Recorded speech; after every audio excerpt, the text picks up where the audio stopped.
polimerasas del huésped para replicar su genoma y producir los viriones. Estos viriones se van a descamar de la superficie de la mucosa escamosa, aunque en condiciones normales la maduración de las células escamosas se va a asociar con un cese de la replicación, entonces esto pues debería prevenir la producción de este virus.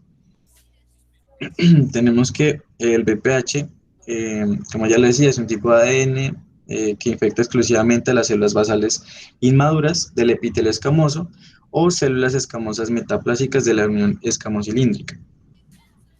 Sin embargo, pues el VPH se va a replicar en las células que están en maduración y que no van a proliferar. Esta proliferación vírica está determinada el cambio coilocítico en las células. Entonces, el coilocito es para la detección de este virus, es una célula epitelial escamosa, predominantemente va a ser superficial e intermedia, aunque pues puede verse en células que están parabasales y metaplásicas. Esta célula va a presentar unos cambios típicos tanto en su núcleo como en su citoplasma. Va a perder los bordes angulados usuales que tiene la célula escamosa superficial y su forma tiende a ser redondeada y ovoide.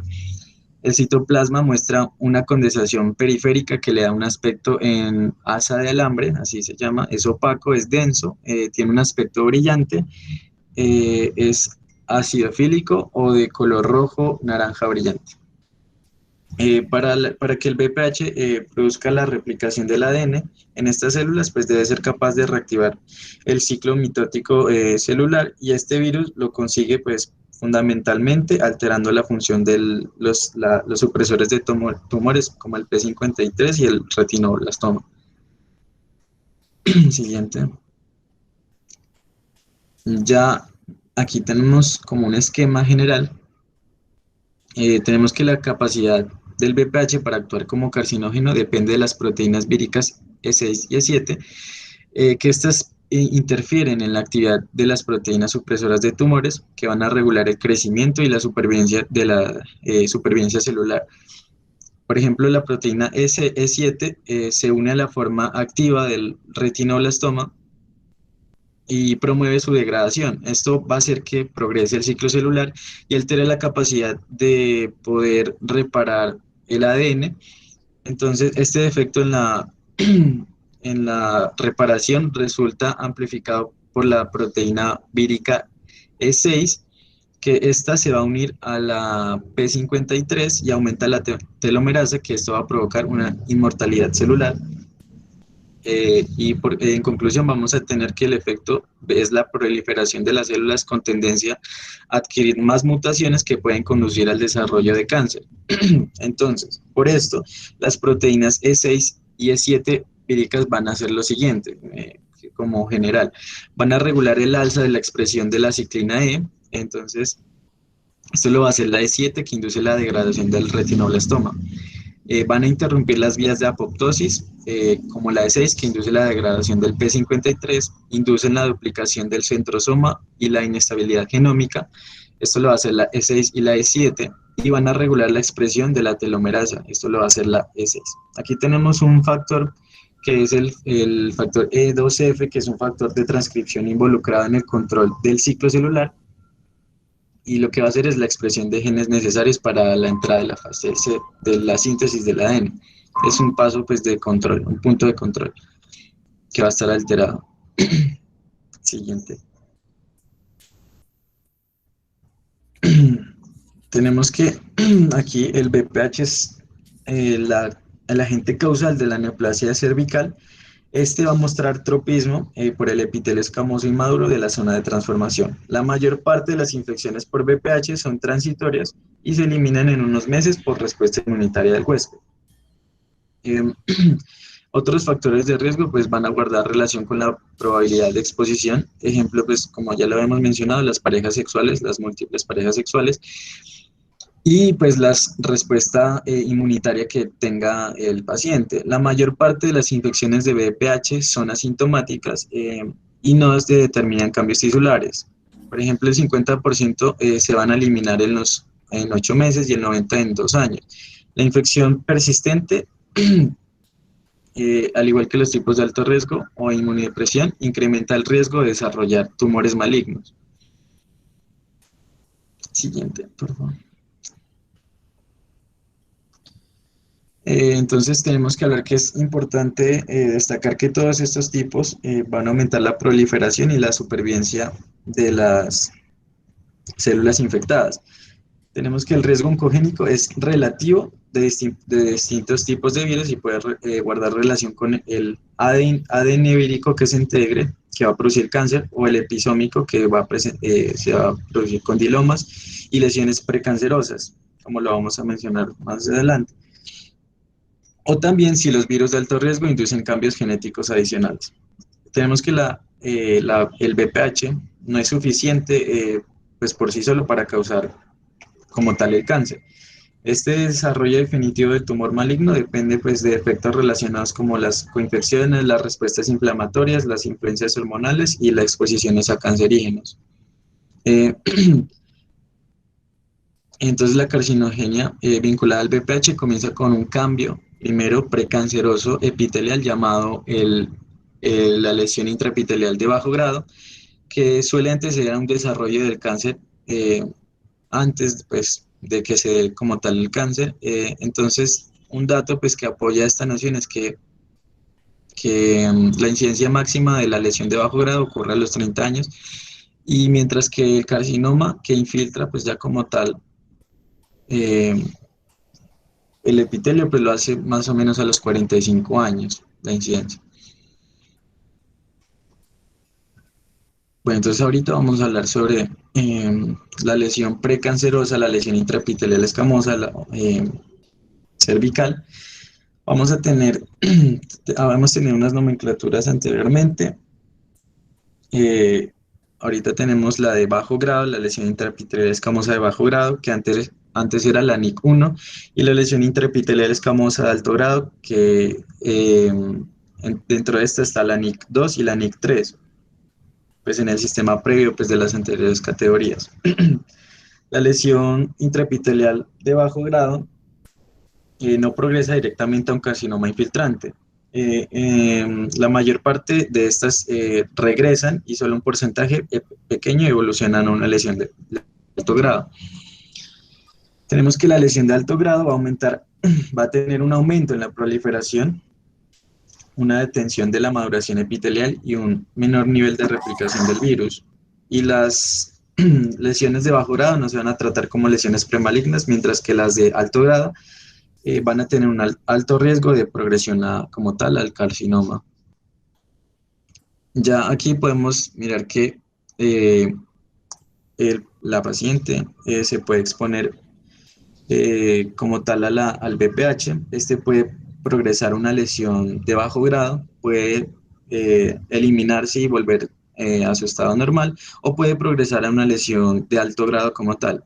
Entonces ya la de alto grado es ya una lesión precursora.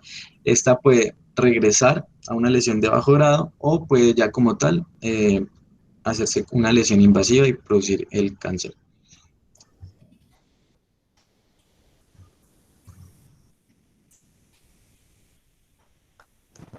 Bueno, ahora sí me escuchan. Perdón. Sí, sí, te escuchan. Ahora vamos a hablar sobre las neoplasias intraepiteliales cervical. Entonces, tenemos que las lesiones precancerosas, como dijo mi compañero, pueden permanecer pues en un estado no invasivo hasta 20 años y como único pues síntoma que se presenta es la desescamación de las células atípicas que se detectan en la citología. En estos cambios pues se pueden ver caracterizados por que presentan un continuo cambio morfológico de y tiene límites poco claros, no invariablemente pues progresan a cáncer y pueden regresar de modo espontáneo y el riesgo de persistencia o de progresión a cáncer aumenta con la intensidad del cambio precanceroso y se aumenta con el papilomavirus y se encuentra entre el virus del papiloma humano, el de más alto riesgo y pues cada vez con mayor frecuencia en los precursores de mayor grado. Mm, los precánceres cervicales se pueden clasificar en lo que es una displasia carcinoma in situ, que va pues desde que una displasia leve o displasia grave carcinoma in situ, y una neoplasia intraepitelial cervical, que se divide en CIN, perdón, 1, que es una lesión escamosa intraepitelial de bajo grado, y una CIN 2 y 3, que son la lesión escamosa intraepitelial de alto grado. Entonces,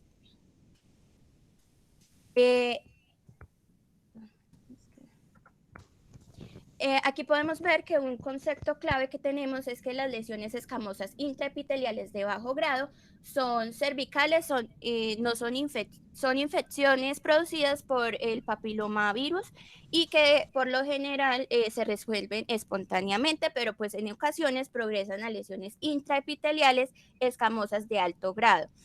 Las lesiones, perdón, se caracterizan por una falta de regulación progresiva del ciclo celular y atipia celular creciente. Estas lesiones de alto grado pueden progresar a carcinoma invasivo y pues casi todas las lesiones precursoras y los carcinomas cervicales están causados por el papilomavirus de alto riesgo. Con frecuencia es el papilomavirus 16. Bueno, aquí entonces aquí podemos ver en la imagen los cambios que se pueden producir en el cuello uterino o cervix uterino, en la cual podemos ver un epitelio normal en la primera partecita de la imagen, ¿sí? En la segunda imagen ya podemos observar una lesión escamosa intraepitelial de bajo grado. Y en la tercera ya vemos una lesión escamosa intraepitelial de alto grado, y ya en la final es un carcinoma de cuello uterino. Bueno, perdón, darle algún comentario pequeñito de la imagen. Te volvemos un momentico.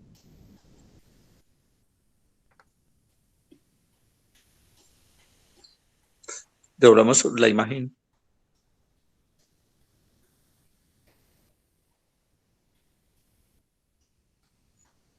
Eso. Qué pena. Sí. Si quiere, pues para que yo presente y le quede más cómodo porque ella está en el celular. Bueno.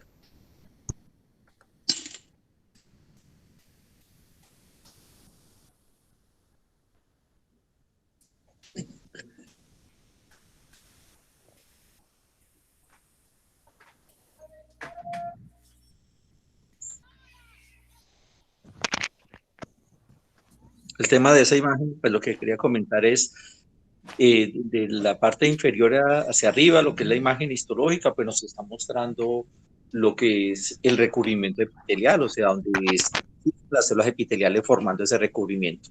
Hecho que lo está representando con el dibujo que hay al lado izquierdo del cervix uterino, y lo que está un poquito resaltado es lo que al lado derecho está mostrando la imagen histológica, que es lo que representa.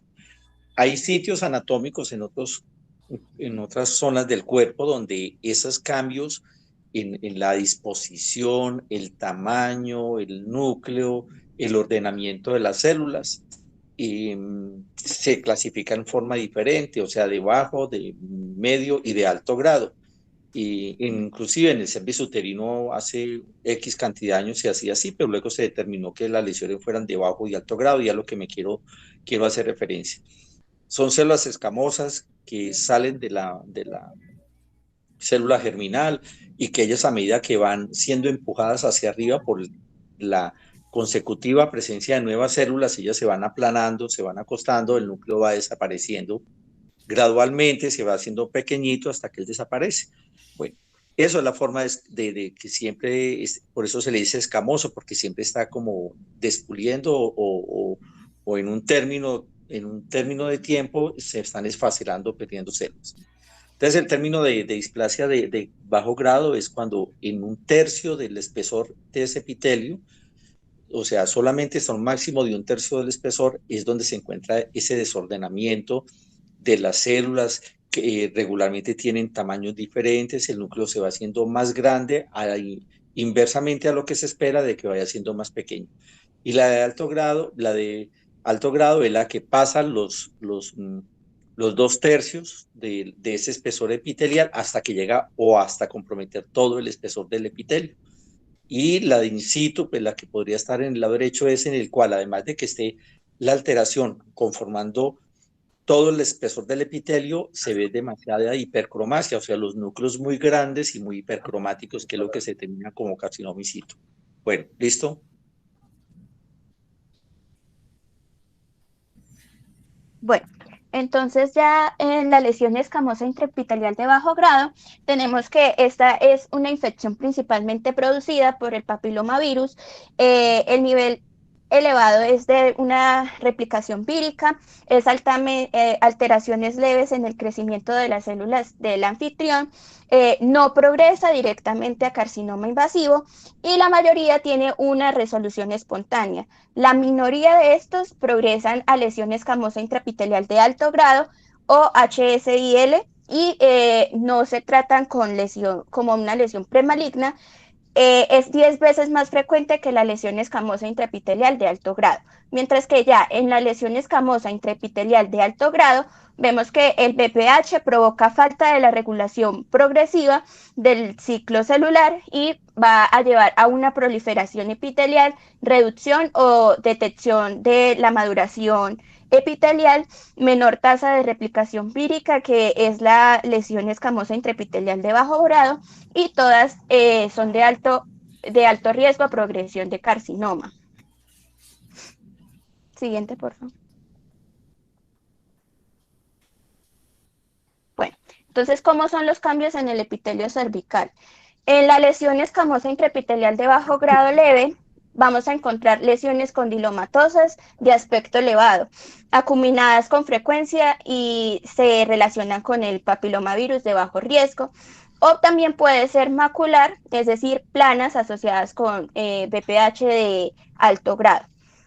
También vamos a encontrar un aumento de tamaño de los núcleos e hipercromasia de las células epiteliales superficiales, lo que me refleja una actividad de replicación del virus. También vamos a encontrar la presencia de un halo citoplasmático, va a haber poca o nula alteración de las células epiteliales basales y abundante ácido nucleico de BPH.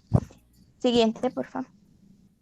Ya en la lesión moderada, podemos ver células atípicas en las zonas basales del epitelio, cambios en relación núcleo-citoplasma, aumenta el tamaño del núcleo y aumentan las figuras mitóticas, es decir, va a haber una mitosis anómala, va a haber hipercromasia, células aneuploides, también va a haber células de carácter maligno.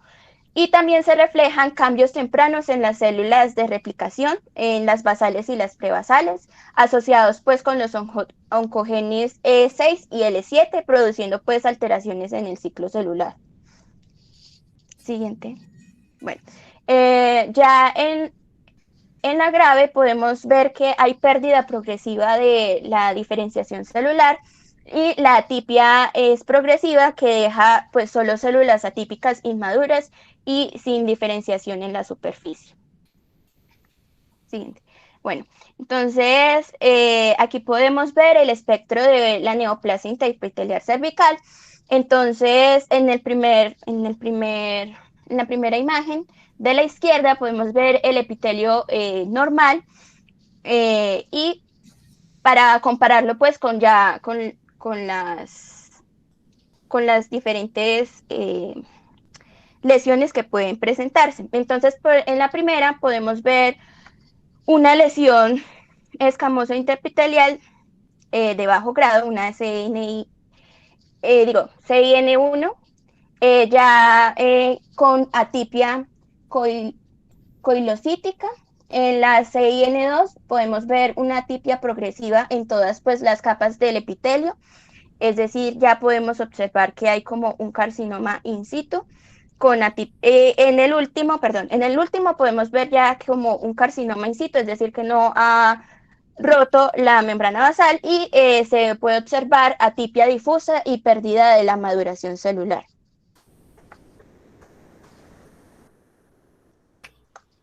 Siguiente. Bueno, Aquí entonces podemos ver que hay un cuadro para comparar la lesión intraepitelial leve, que es infección producida por PPH, el nivel es elevado de replicación vírica, hay alteraciones leves en el crecimiento de las células del anfitrión y pues no progresa directamente a carcinoma, mientras que ya en la lesión intraepitelial de alto grado, que es el NIC 2 y 3, ya este sí va a progresar a carcinoma y ya se nota más una falta de la regulación progresiva del ciclo celular. Tenemos que tener en cuenta que en la progresión a 10 años, la lesión intraepitelial de alto grado, podemos ver que tiene un 30% de regresión y una persistencia del 60%. Y de progresión a carcinoma un 10% aproximadamente, mientras que la lesión epitelial de bajo grado tiene una regresión del 60% y una persistencia del 30%. Siguiente, Juan. Bueno, ya como tal para hablar del carcinoma escamoso, entonces tenemos que puede presentarse desde los 20 años hasta la sensibilidad de los picos como, o sea, se puede dar o sea, puede presentarse pues desde los 20 años, pero el pico más alto en el que se presenta son entre los 40 y los 45 años. Y el precáncer puede aparecer a los 30 años. Siguiente. Ya como tal en la morfología, este posee tres patrones típicos que son el exofítico, el ulcerativo y el infiltrante. En el exofítico es cuando pues, se ve a simple vista como una masa neoplásica que se proyecta por encima de la mucosa. También tenemos entonces que el cáncer de cervix puede extenderse por proximidad al peritoneo, uréteres, vejiga, vagina o ganglios linfáticos, y la metástasis más común es al hígado, al pulmón y a la médula ósea. Ya en el examen histológico, el 95% de los carcinomas escamosos están compuestos por células grandes queratinizadas, bien diferenciadas. No hay, o puede también no haber queratinizadas, que sería moderadamente diferenciado. El otro 5% de los carcinomas son escamosos de células pequeñas, probablemente diferenciados, o más infrecuente, carcinomas de células pequeñas y indiferenciados, es decir, carcinomas neuroendocrinos o carcinomas de células en avena. Estos son similares al cáncer de pulmón, de células pequeñas. Además, son de mal pronóstico por su diseminación linfática rápida y su diseminación sistémica, y también puede estar asociado con el virus del papiloma humano tipo 18, que es de alto riesgo. Devuélvelo, por favor. Entonces, en la imagen que podemos ver a la parte izquierda, entonces la primera de la parte superior corresponde a un carcinoma escamoso, la superior al lado izquierdo un adenocarcinoma in situ, asociado pues a una lesión intraepitelial de bajo grado. En la parte superior, en la figura número C, corresponde a un adenocarcinoma, y la última, en la parte inferior derecha, carcinoma neuroendocrino. Siguiente. Bueno, la estadificación del cáncer cervical puede ser por estadio 0, estadio 1 y estadio 2, estadio 3 y estadio 4. En el estadio 0 vamos a referenciarlo como un carcinoma in situ. Ya en el estadio 1 puede ser 1A y 1A1. En el 1 vamos a encontrar un carcinoma confinado en el cuello uterino. En el 1A es un carcinoma preclínico de diagnóstico microscópico. Ya en el 1A1 se ve una invasión estromal de 13 milímetros de profundidad y no más amplia de 7 milímetros de amplitud, denominado carcinoma microinvasivo. Ya en la 1A2 vamos a ver una invasión estromal de más de 3 milímetros y menos de 5 milímetros de profundidad. El 1B ya es un carcinoma histológicamente invasivo confinado en el cuello uterino. Ya el estadio número 2 vamos a encontrar una invasión más allá del cuello uterino, pero pues no a la pelvis sin infectar un tercio inferior de la vagina. En el estadio número 3 se ve una extensión a la pared pélvica y afecta a un tercio inferior de la vagina. Y en el estadio 4 es una extensión que va más allá de la pelvis verdadera o de la mucosa de la vejiga y puede ir al recto y hacer metástasis. Siguiente. Bueno, tenemos que tener en cuenta que entre el 10 al 25% de los carcinomas cervicales son adenocarcinomas, que se originan en las glándulas endocervicales, precedidos pues con frecuencia por neoplasias intraepiteliales glandulares denominadas adenocarcinomas in situ.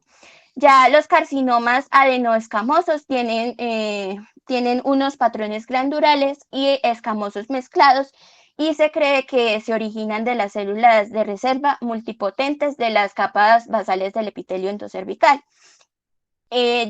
Como tal, en el manejo del carcinoma escamoso, puede hacerse un tamizaje con citología que se hace entre los 21 años o 3 años posteriores a la actividad sexual. Si se encuentra una lesión de bajo grado, se manda colposcopia, perdón. Si se encuentra atipia, se mandan pruebas de BPH y si son negativas, se da seguimiento anual con citología. Si son positivas, se envía una colposcopia. El diagnóstico histológico es extirpación de las lesiones precancerosas. También puede haber una extirpación quirúrgica de SEA invasivos adicionando el radio o la radioterapia o la quimioterapia. También existe la vacunación y la prueba tamiz de BPH, que son poco específicas. En la colposcopia, las lesiones de tipo NIC, o sea, lesiones de bajo grado, se ven como placas blancas después de poner ácido acético. Y la vasculatura es en mosaico y entre más anormal la vasculatura, más indicios de SEA invasivo. Y de ser anormal la colposcopia se envía a biopsia o pruebas inmunohistoquímicas. Siguiente. Ya como tal en el tratamiento, pues una vez se ha confirmado histológicamente la neoplasia cervical intraepitelial, los métodos de tratamiento pues dependen del estadio de la neoplasia. El tratamiento pues de las lesiones precursoras incluye el seguimiento con extensión de Papa Nicolau y para la neoplasia cervical intraepitelial 1. Y procedimientos de crioterapia, láser, escisión con asa eléctrica y conización para ya el grado 2 y el grado 3.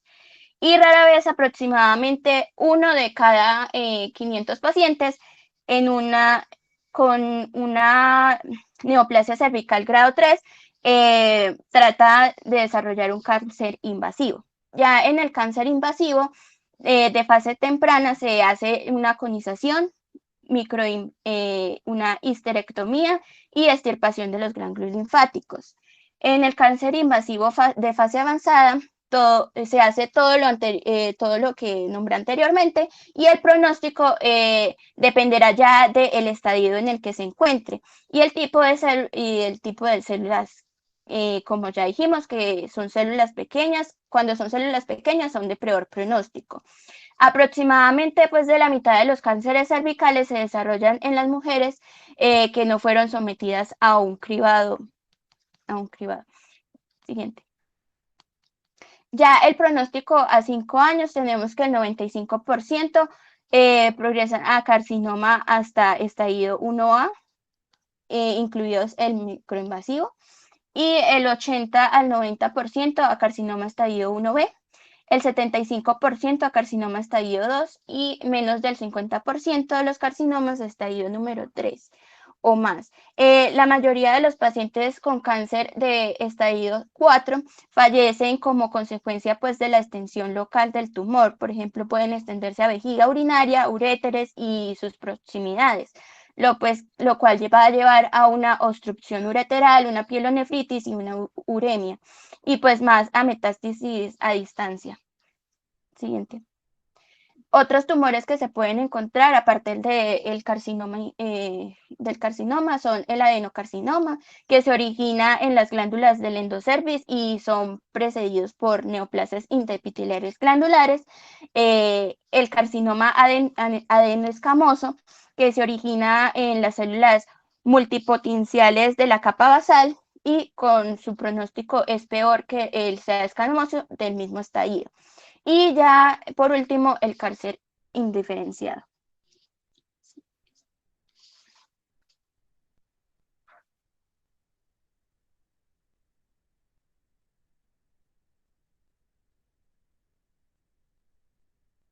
Bueno, muchachos, pues la idea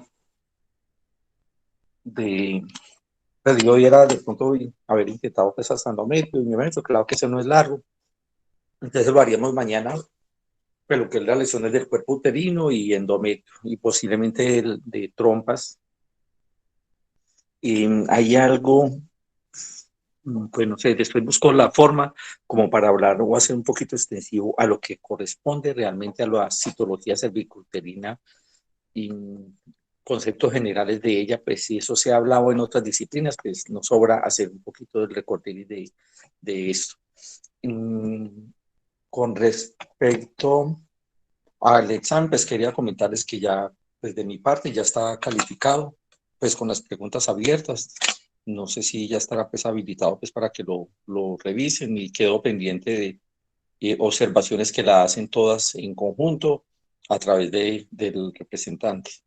Y algo que estaba de pronto por informar era con respecto a la revisión que habían solicitado del examen, del segundo examen. Eso en su momento yo ya la había realizado, pues, y volví otra vez pues como a determinarlo, a mirar, y si está revisado. Bueno, muchachos, entonces nos vemos mañana a las 7 de la mañana. Muchísimas gracias. Gracias, doctor. Hasta luego. Santiago, que esté muy bien. Gracias, doctor. Buen día. Gracias, Laura, Marcela, muchas gracias. Fernanda, Cruz Isabela, muchas gracias. Gracias, doctor. Carol. Gracias, Santiago. Doctor, hasta luego. Viviana, hasta luego. Gracias. Miguel Ángel, hasta luego.